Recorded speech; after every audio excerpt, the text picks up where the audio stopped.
다윗과 골리앗이 한판 대결을 펼치는 사건을 다루고 있는 본문입니다. 사실 교회를 다니지 않고 일반 세상에 있는 사람들도 정말 강한 상대와 아주 약한 상대가 붙었을 때 야, 이게 다윗과 골리앗의 싸움이구나, 이런 말을 할 정도로 오늘 본문은 굉장히 유명한 내용이거든요. 사무엘상 17장 본문 첫 번째 해서 소개하는 것은 그 다윗이 맡게 될 이 골리앗의 외모에 관한 것이었습니다. 4절부터 7절까지 그 내용이 기록되어 있는데, 일단은 그 골리앗은 키가 큰 사람이다 이렇게 되어 있죠. 보통은 구척장수라 이렇게 얘기를 하는데 6규빗하고도 한 뼘이나 됐다라고 하는 것, 보통 성경에 이 길이 단위로 규빗이라고 하는 말들이 자주 쓰이는데 한 45cm 정도 되거든요. 여기 손끝에서부터 이 팔꿈치까지 정도의 한 길이를 갖다가 규빗이라 이렇게 말을 합니다. 거기다가 한 뼘을 더했으니까 아마도 한 2m 70에서 80 정도 되는 거의 3m에 육박하는 큰 키를 가진 이 거구 골리앗인데, 그가 무장을 하고 있죠. 노트구를 쓰고 있고, 그리고 비늘 갑옷을 입고 있고, 이 비늘 갑옷이 무게가 무려 57.5kg이나 나간답니다. 57.5kg. 여러분, 육군을 기준으로 완전 군장을 할 때 그게 48.7kg라 합니다. 저도 군 생활을 해봤지만 이 처음에 훈련 받을 때가 굉장히 힘들거든요. 훈련소 생활이. 그때 뭐 화생방도 하고 각개전투도 하고 다 하지 않습니까? 그때 마지막에 행군이라고 하는 것을 하는데 저는 정말 행군이 가장 힘들었던 것 같아요. 이 어깨가 나중에 이거 짐을 내려놨을 때 그 후유증이 장난이 아니에요. 어깨가 끊어질 것 같습니다. 다닐 때는 모르는데 밤새 걸어 다니거든요. 그리고 나서 군장을 풀었을 때 오는 통증이 장난이 아니에요. 그게 근데 48.7kg 하는데 이 다윗이, 아니 골리앗이 입은 갑옷의 무게는 57.5kg 정도가 된답니다. 보통 군인보다 10kg나 더 나가죠. 또 다리에는 노스로 된 각반을 찼다라고 하는데 저는 모래주머니로 된 그 각반을 차봤거든요. 육상부 출신이었기 때문에 초등학교 때 그 차고 이렇게 달리다가 무겁지 않습니까? 그리고 실제 기록 경기를 할 때에는 그거 뺐다가 무거운 걸 가지고 뛰었다가 그걸 내려놨으니 얼마나 가볍겠어요. 그렇게 하고 기록 경기를 했는데, 이 골리앗이 찬 각반은 노추로 된 각반이랍니다. 그러니까 완전 무장을 한 거죠. 머리부터 다리까지 다. 그리고 어깨 사이에는 놋단창을 메었다고 하는데 아주 무시무시한 공격 무기입니다. 그리고 심지어 방패든 자가 골리앗 앞에 서 있었다는 겁니다. 방패를 든 자. 단지 그냥 손방패 정도가 아니라 제가 볼 때 상반신 이상까지 채워지는 그런 아주 벽과 같은, 그 몸 전신을 가리고 줄 수 있는 그런 벽과 같은 방패가 아닐까 하는 생각이 드는데, 이 골리앗의 외모를 성경이 이토록 자세하게 묘사하고 있는 이유는 무엇 때문일까요? 골리앗은 누가 뭐래도 당대 최강의 전사였다는 거예요. 누구도 이길 수 없는. 그걸 강조하기 위해서 이 골리앗의 출전한 골리앗의 외모를 그렇게 이야기하는 거거든요. 이 최강의 전사를 앞세운 블레셋이 이스라엘 백성들을 쳐들어왔습니다. 지금 이스라엘 땅에서 진영을 펼치고 있는데 골짜기를 두고 한편에서는 이스라엘 백성들, 한편에서는 블레셋 백성들이 진을 쳤는데, 이 골리앗을 앞세운 블레셋이 협박하고 모욕하는 소리에 이스라엘 백성들이 할 수 있는 것, 이스라엘 군대가 할 수 있는 것은 두려워하고 떨어하는 것밖에는 없습니다. 근데 이 골리앗과 맞설 상대로 여러분 누가 등장합니까? 다윗이라고 하는 소년이 등장하거든요. 다윗도 역시 그의 외모를 묘사하고 있어요. 여러 군데에서 마치 골리앗을 묘사했듯이 이 다윗을 묘사하고 있는데, 근데 이 다윗의 등장은 골리앗에 비해서 상당히 초라합니다. 골리앗은 그야말로 최강의 전사로 그렇게 부각되고 있는데, 다윗은 사실 이 전쟁터에 온 것이 골리앗과 싸우기 위해서 온 건 아니었거든요. 아직은 어린 나이입니다. 이세의 아들 중에 첫째와 둘째와 셋째인 엘리압과 아비나답과 삼마는 전쟁에 참전을 했어요. 그 중간과 그리고 다윗까지는 참전을 하지 않았는데, 아버지가 다윗에게 심부름을 시킵니다. 형들 잘 있는지, 그리고 살아있으면 증표를 꼭 받아와라. 살아있는지 죽었는지 모르니까. 그래서 그거 받아오라고 도시락 싸들고 심부름 간 겁니다. 사실 다윗이 골리앗의 대적으로 등장한 것은 이스라엘 백성들이 골리앗과 맞설 어떤 용병을 돈 많이 주고 데리고 온 게 아니에요. 그러니까 다윗의 등장이 사실 골리앗에 비해서 굉장히 초라합니다. 골리앗은 그야말로 전사로 등장하고 있고, 다윗은 그냥 애로, 군대하고는 전혀 상관이 없는 쓸모없는 소년으로 등장을 합니다. 그리고 엘리압이 다윗을 처음 봤을 때, 그 다윗의 형인 엘리압, 맏형인 엘리압이 다윗을 처음 봤을 때 다윗에 대해서 이렇게 말해요. 28절에 보니까 큰형 엘리압이 다윗이 사람들에게 하는 말을 들은지라 그가 다윗에게 노를 바라여 이르되 네가 어찌하여 이리로 내려왔느냐, 들에 있는 양들을 누구에게 맡겼느냐, 나는 네 교만과 내 마음의 완악함을 아노니 네가 전쟁을 뭐 하러 왔다고요? 구경하러 왔도다. 여러분, 구경꾼들은 항상 방해만 줍니다. 불이 났는데 구경하고 있어요. 도둑 맞았는데 구경하고 있어요. 싸움 났는데 구경하고 있어요. 항상 구경꾼들은 부정적인 의미거든요. 그러니까 지금 엘리압이 너 전쟁 구경하러 왔지? 이렇게 말하는 것은 이 전투에서 다윗은 아무짝에도 쓸모없는 존재일 뿐만 아니라 오히려 방해가 된다는 거예요. 집으로 돌아가라는 것이죠. 그리고 원래 뭐 하고 있어야 된다고 생각합니까? 너 양 다 어떻게 했어? 이렇게 말하는 건 뭐예요? 너는 이 전쟁터에 있으면 안 된다. 이런 말뿐만 아니라 오히려 방해가 된다. 이렇게 말하는 것뿐만 아니라 너는 양이나 치고 있어야 할 존재다. 그런 조건이다. 라고 말하는 거죠. 그러니까 엘리압의 눈에 비친 다윗의 외모는 그거예요. 전쟁과는 아무런 상관이 없는, 오히려 방해만 주는 양이나 치고 있어야 할 인물이라는 것이죠. 사울이 다윗을 봅니다. 그럼 사울은 다윗을 어떻게 묘사했을까요? 33절을 보면 사울이 다윗에게 이르되 네가 가서 저 블레셋 사람과 싸울 수 없으리니 너는 소년이요 그는 어려서부터 용사임이니라. 이렇게 말합니다.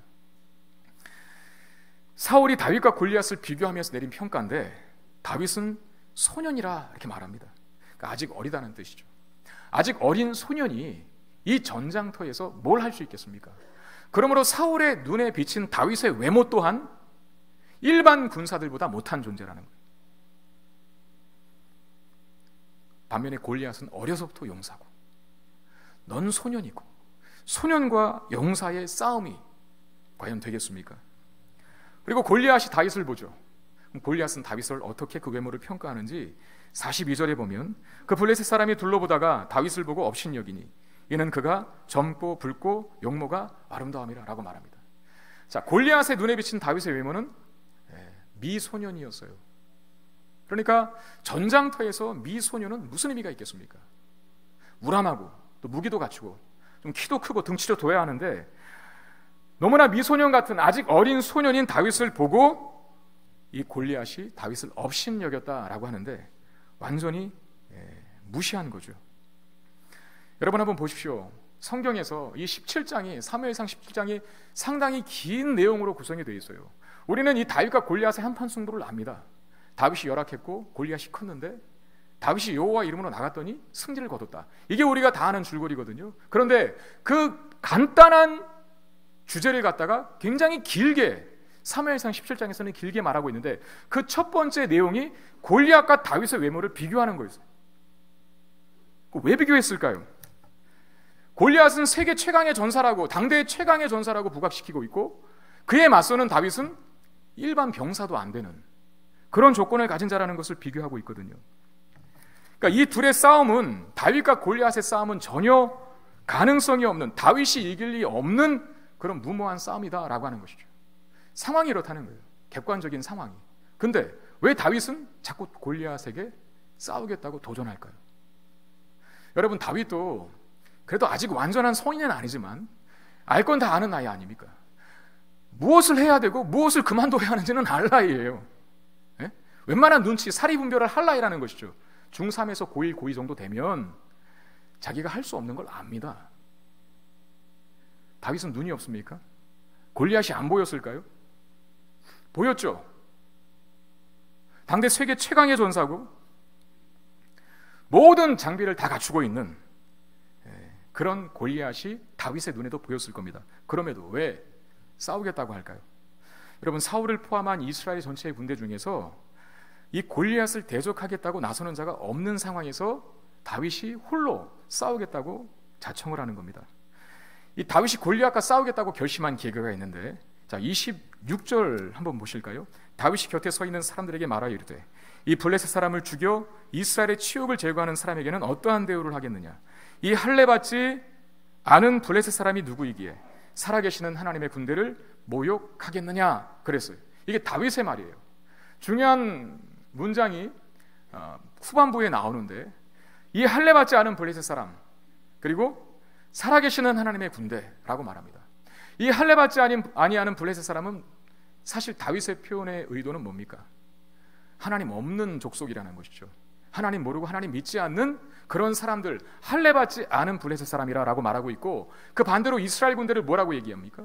살아계신 하나님의 군대라고 말합니다.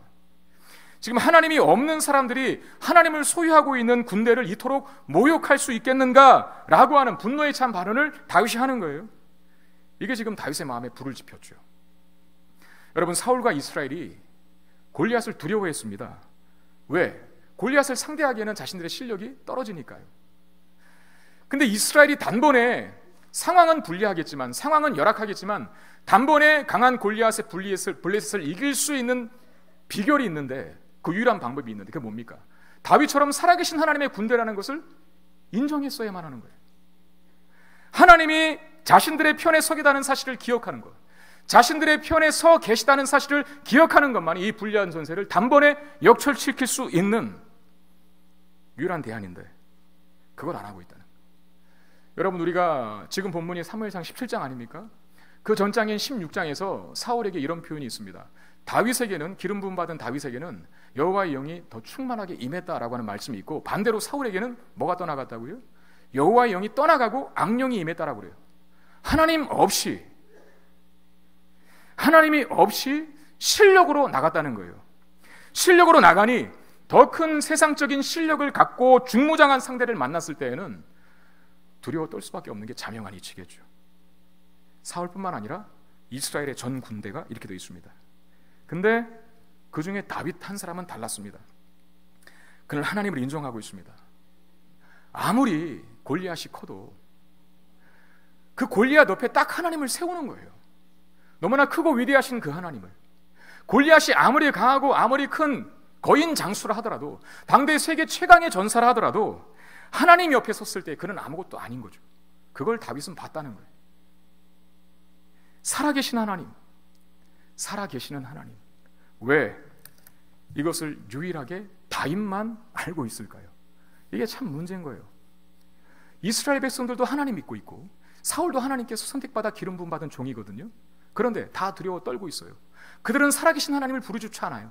근데 그 중에 한 사람, 너무나 열악하고 일반 군사의 조건도 안 되는 다윗만이 살아계시는 하나님을 부르짖고 찾고 있다는 것이죠. 어떻게? 왜 다윗만 그 하나님을 인정하고 고백하고 있을까요? 사울이 다윗을 보고 너는 소년이고 그는 용사니 결코 싸울 수 없다라고 타일렀을 때, 이 다윗이 사울의 마음을 바꿔버린 그런 이야기를 하나 시작하는데, 34절 35절 말씀 보시면 다윗이 사울에게 말하되 주의 종이 아버지의 양을 지킬 때에 사자나 곰이 와서 양떼에게서 새끼를 물어가면 내가 따라가서 그것을 치고 그 입에서 새끼를 건져내었고, 그것이 일어나서 나를 해오고자 하면 내가 그 수염을 잡고 그것을 쳐 죽였나이다 라고 말합니다. 여러분, 다윗은 목동 생활을 많이 했죠. 아버지가 자꾸 시키니까요.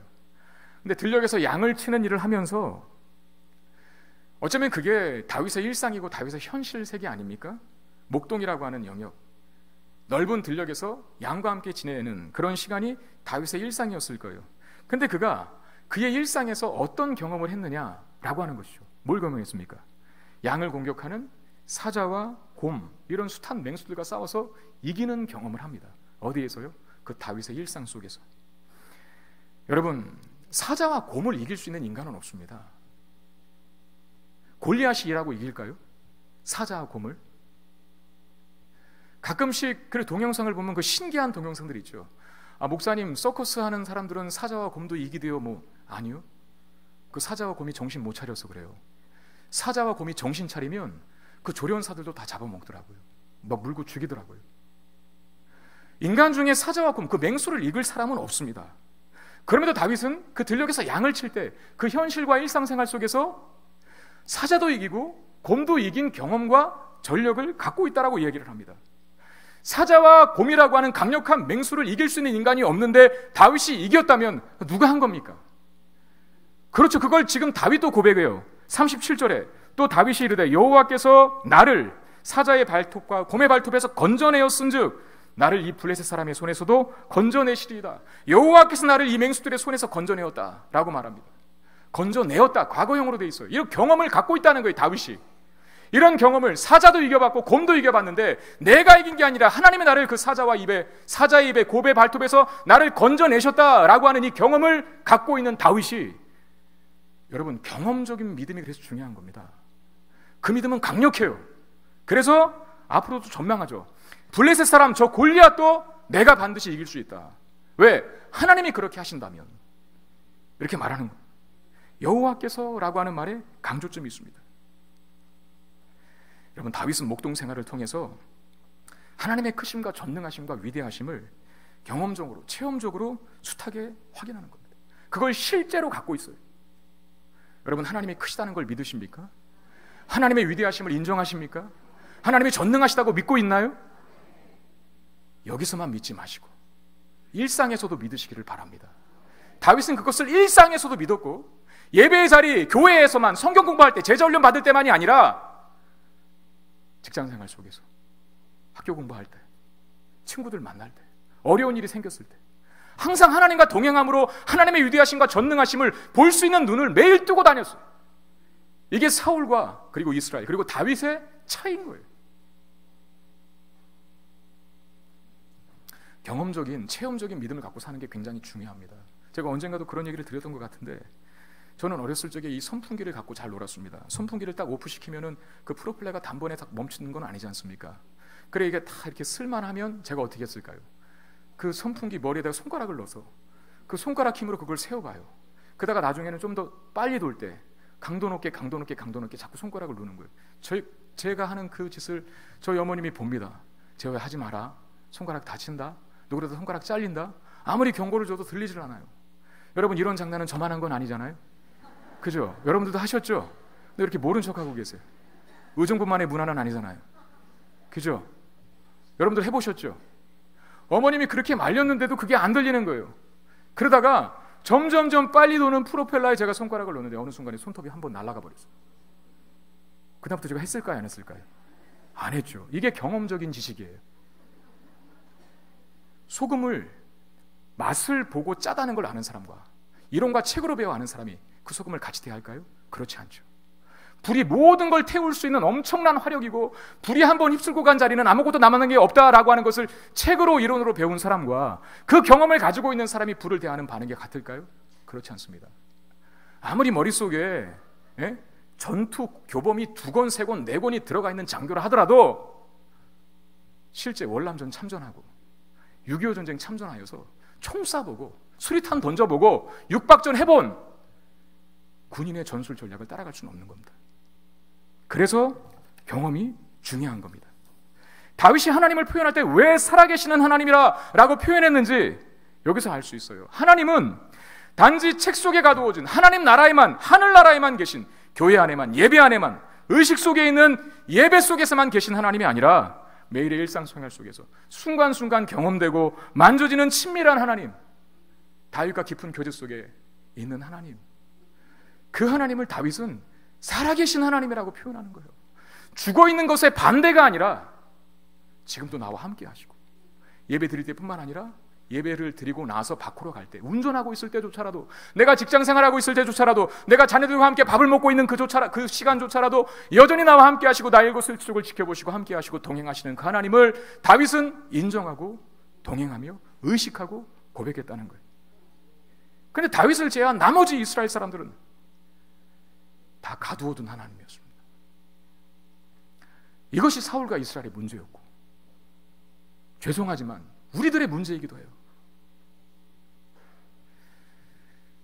우리나라 사람들이 영어를 잘 못합니다. 저도 그 중에 한 사람인데, 영어 교사님들은 제발 오해하지 말고 들어주세요. 비유로 드는 겁니다. 우리나라가 참 영어 교육에 쏟아붓는 시간이 많지 않습니까? 초등학교부터 고등학교까지 이 공적인 교육을 통해서만 10년이 넘는 시간을 영어라고 하는 그 학문에 투자를 해요. 그럼에도 영어를 잘 못하는 나라, 우리나라가 거의 유일한 나라.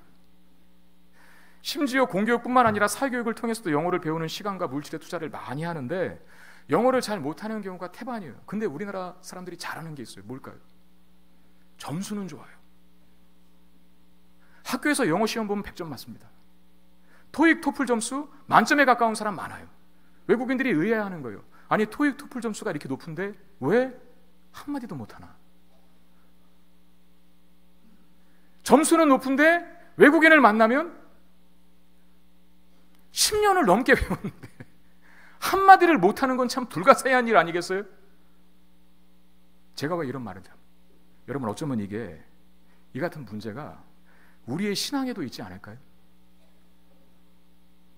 한국 교회가 교회 역사로면 130년이 넘습니다. 이제는 저에게 그런 분들이 있어요. 목사님, 저는 3대째 예수 믿고 있습니다. 목사님, 저는 4대째예요. 이렇게 말하는 사람이 있어요. 그만큼 한국 교회의 교회의 역사와 신앙의 연조가 오래됐어요. 길어졌어요. 그리고 신앙인답게 살기 위해서 정말 우리 제자답게 한번 살아보자, 예수님의 삶을 구현해보자 라고 하는 차원에서 여러 가지 훈련을 하는데, 그 안에 제자 훈련도 있고 뭐 성교 공부도 있고 리더 훈련도 있고 직분자 훈련도 있고 교사 대육도 있고 많지 않습니까? 많은 교육들을 받고 있어서 정말 제자답게 신앙인답게 살아가자.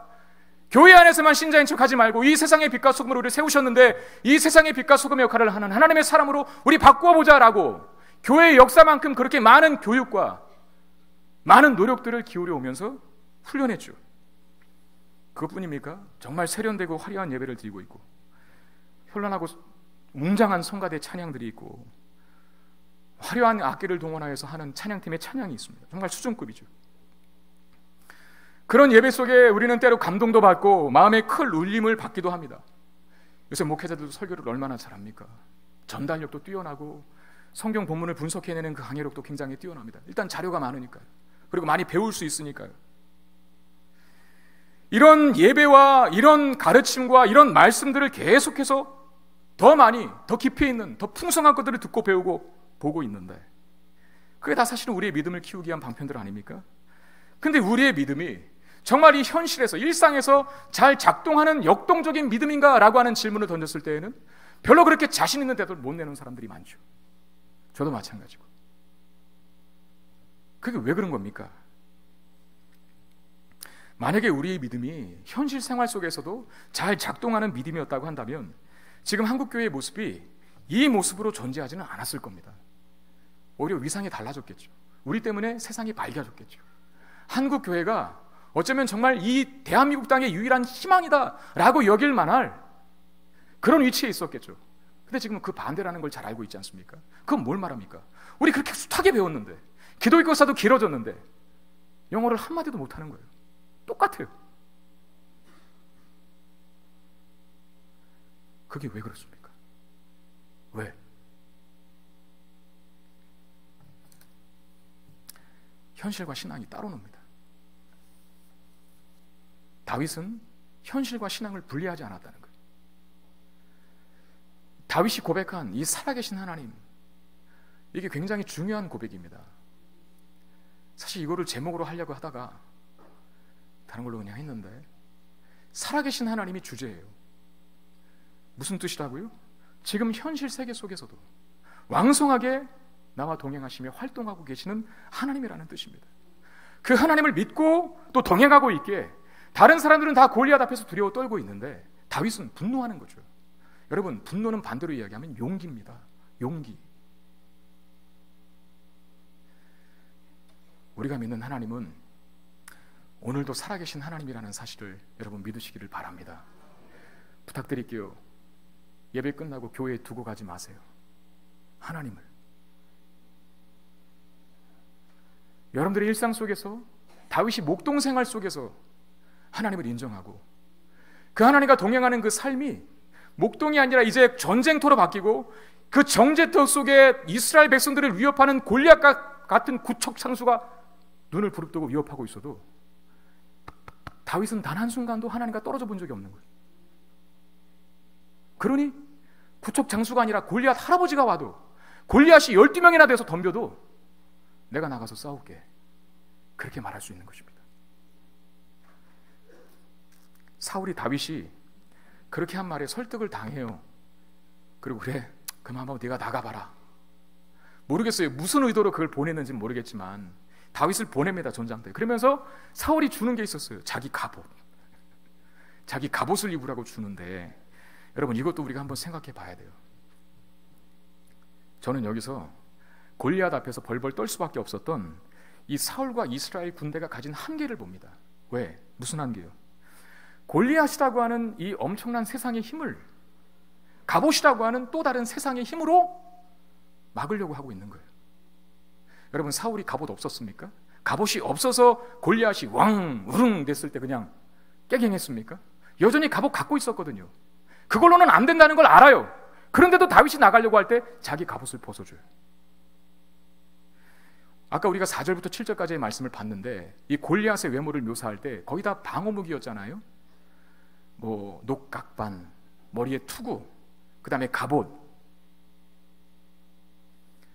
그 중무장한 골리앗이 벽방패, 그 중무장한 골리앗이 이스라엘 백성들을 모욕하고 협박했습니다. 이스라엘 백성들 다 깨갱하고 있었어요. 그런데 그 중무장에 또 다른 중무장으로 맞서라고 다윗에게 갑옷을 던져주는 사울.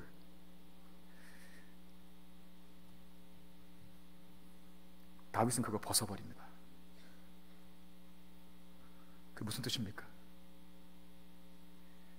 세상적인 힘으로 상대하지 않겠다는 것이죠. 그거 익숙하지 않다고 익숙한 것을 가지고 나가겠다고 하고 그거 가지고 나가는데 그게 뭔지 한번 볼까요? 이에 사울이 자기의 군복을 다윗에게 입히고 노투구를 그의 머리에 씌우고 또 그에게 갑옷을 입히매 다윗이 칼을 군복 위에 차고는 익숙치 않으므로 시험적으로 걸어보다가 사울에게 말하되 익숙하지 못하니 이것을 입고 가지 못하겠나이다 하고 곧 벗고 손에 막대기를 가지고 시내에서 매꾸러운 돌 5개 골라서 자기 목자의 제구 곧 주머니에 넣고 손에 물매를 가지고 블레셋 사람에게로 나아가니라 그랬습니다. 여기 대조되는 두 동사가 있어요. 하나는 벗어버리다, 하나는 가지고 가다입니다. 뭘 벗어버린 겁니까? 갑옷을 벗어버렸어요. 이건 뭡니까? 내가 골리앗과 대결할 때 나는 세상의 힘으로 막지 않겠다. 그리스도인들이 아무리 세상적으로 중무장을 해도 결국 세상을 이길 수는 없어요. 그리스도인들이 사는 방법이 있는 거거든요. 그렇지 않습니까? 하나님의 백성들은 하나님의 백성들답게 하나님께서 정해놓으신 삶의 방식이 있는 거예요. 여러분, 여기서 우리가 거기서 타협하면 맨날 집니다. 다윗은 그거 내려놓죠. 그리고 물매와 막대기를 들고 가요. 이 물매와 막대기를 어디서 썼습니까? 다윗이 일상 속에서, 삶의 현장 속에서. 어디요? 목동 시절에. 그 목동 시절에 다윗은 곰도 이겼고 사자도 이겼지 않습니까? 누구 때문에 이겼다 그랬어요? 하나님 때문에. 그러므로 다윗이 가지고 나가겠다고 하는 갑옷은 던져버리고 가지고 나가겠다고 했던 그 막대기와 물매는 사실 뭘 상징하는 겁니까? 하나님의 임재, 하나님의 함께 하심, 그걸 상징하는 물건들이었어요. 여러분, 우리는 하나님이 익숙한 존재가 되어야 합니다. 사울의 갑옷에 익숙한 자가 아니라 세상적인 성공을 위해서 세상적인 준비에만 골몰하지 마시고 우리는 그걸로 성공하는 인생이 될 수 없다는 걸 아셔야 돼요. 다윗이 던져버린 이유입니다. 우리는 우리가 살아야 할 방법이 있고 준비해야 될 뭐가 있어요. 영적인 것들이. 그게 뭡니까? 물매와 막대기가 상징하는 하나님 말씀을 보고 기도하고 큐티하고 교회 지체들과 교제하고 예배하고 찬양하는 것, 여기에 익숙한 사람들이 되어야 돼요. 야, 땅값은 얼마나 오른데 이 빌딩 건물은 어떻게 가격이 나가? 여러분, 그런 데는 좀 익숙하지 않은 사람들이 되셔야 됩니다. 다윗은 익숙치 않은 것을 내려놓고 있고 익숙한 것을 취하여 골리앗 앞에 나갑니다.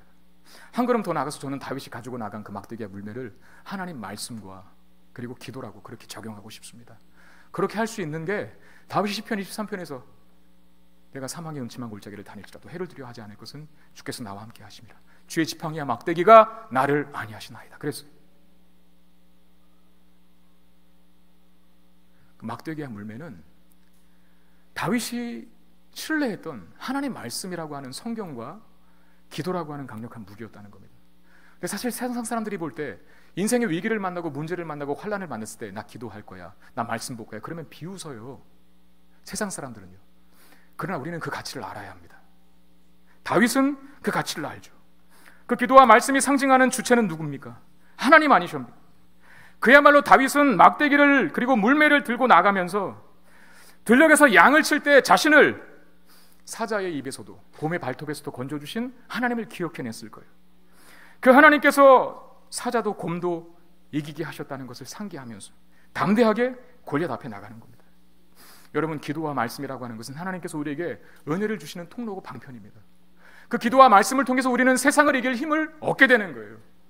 이걸 여러분들이 손에서 놓아버리면 우리는 사울처럼, 이스라엘 백성들처럼 엄청나게 많은 골리앗이 이 세상 우리가 살아가는 인생 속에 얼마나 많이 등장하고 또 등장하고 또 등장합니까?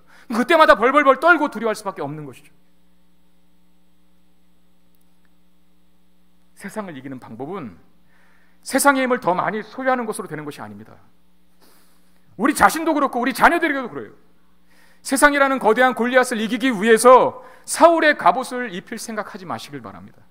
우리는 막대기와 물매를 들어야 합니다. 그리고 우리 자녀들에게도 막대기와 물매를 들려줘야 돼요. 학원 보내지 않고 학교 보내지 않고 공부시키지 않고 이 말이 아닙니다.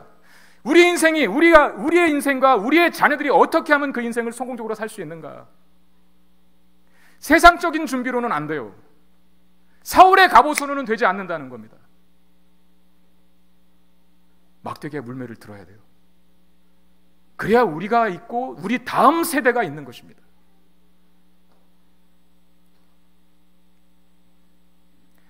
막대기의 물매를 가진 다윗, 결과는 어떻게 됐습니까? 우리는 잘 압니다. 그 결과를. 다윗이 골리앗을 이깁니다. 48절 49절 말씀 한번 보겠습니다. 블레셋 사람이 일어나 다윗에게로 마주 가까이 올 때에 다윗이 블레셋 사람을 향하여 빨리 달리며 손을 주머니에 넣어 돌을 가지고 물매로 던져 블레셋 사람의 이마를 치매 돌이 그의 이마에 박히니 땅에 엎드려지니라. 같이 한번 읽겠습니다. 시작.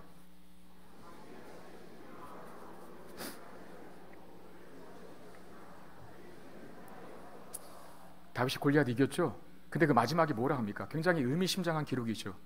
뭐가 없었다고요? 다윗의 손에? 여러분, 이게 뭘 말하는 겁니까? 우리가 어떤 무기를 가지고 인생을 살아야 하는지. 칼로는 안 된다는 거예요. 칼로는. 세상적인 무기로는 안 된다는 거예요. 근데 그 칼이 없는 다윗이 중무장한 골리앗을 이겼어요. 다윗의 무기는 뭐였습니까? 다윗은 하나님을 묵상하는 자였습니다. 다윗은 하나님과 교제하는 자였습니다. 다윗이 쓴 수많은 시편이 그걸 증명합니다. 어쩌면 다윗은 강력한 용사였습니다. 그가 왕으로 군림하고 나서도 승승장구하는 왕이었죠. 그러나 다윗은 어쩌면 용사라고 하는 별명보다는 시인이라고 하는 별명이 맞을 정도로 많은 시를 썼어요. 여러분, 그 다윗이 쓴 시가 말하는 게 뭐예요? 다윗은 하나님을 묵상하는 자이다는 거예요. 하나님을 찬양하고 하나님을 예배하고 어디에 있든 하나님을 예배하는 예배자의 삶을 살았던, 단 한순간도 하나님과 떨어져 있지 않았던 그런 다윗이었을 때 그는 골리앗을 이겼습니다. 하나님을 묵상하는 자, 하나님과 교제하는 자, 그 자를 이길 수 있는 골리앗은 없다는 사실 믿으시기를 바랍니다. 이제 2018년도 마지막 주일입니다. 그리고 우리에게 새로운 2019년도가 시작됩니다. 여러분, 우리를 위협하고 있는 골리앗은 뭡니까? 그 골리앗은 다른 게 아니에요. 여러분들의 마음을 두렵게 만들고, 여러분들의 마음을 불안하게 만들고, 여러분들이 괴롭게 하는 그 무엇이 있다면 오늘 그 골리앗에 목을 쳐낼 수 있기를 바랍니다. 여기서는 아멘을 크게 하셔야 되는 거예요. 다시 한번 하겠습니다. 오늘, 아니 따라하지 말고 제가 하면 아멘만 크게 해주시면 돼요. 오늘 그 골리앗의 목을 다 쳐낼 수 있기를 바랍니다. 인간관계의 문제든 건강과 질병의 문제든 그것이 나를 두렵게 하면 그게 골리앗이라니까요. 경제적인 문제든 사업의 문제든, 교회에서 나 못하는데 또 임원 시켰네, 사역 어떻게 하지? 그것도 골리앗일 수 있어요. 하나님이 함께 하시면 못 이길 적이 없다는 걸 여러분 믿으시기를 바랍니다. 불행하게도 2019년도 많은 사람들이 비관적인 전망을 쏟아내고 있어요. 항상 새해는 뭔가 희망이 차고 소망이 밝아야 하는데 나라 안팎으로 어렵습니다. 그래서 정치도 경제도 사회도 심지어 교회도 비관적인 전망 투성입니다. 그것이 우리의 숨통을 조여오고 있습니까? 바로 그것이 나의 골리앗인데 오늘 그 골리앗의 목을 다 치고 가시길 바랍니다. 지금 매 순간 현실 가운데서도 나와 함께 하시는 하나님 믿는다면 그 하나님의 빗대어 나의 숨통을 조여오는 골리앗은 아무것도 아니라는 사실을 믿고 우리도 담대하게 살아계신 하나님 외치고 우리의 양손에 하나님 말씀과 기도라고 하는 무기 가지고 우리 앞에 놓여있는 우리를 위협하고 모욕하는 그 골리앗을 쳐낼 수 있게 되기를 주의 이름으로 축원드립니다. 이 은혜의 삶이 다른 사람들은 다 비관적이라고 전망을 해도 소망이 없다고 얘기를 해도 하나님이 나와 함께 하시는 한 나에겐 승리만 있을 뿐이다 라고 담대하게 선포하며 이 새해를 맞는 저와 여러분들이 되시기를 주님의 이름으로 축원드립니다. 기도하겠습니다. 하나님,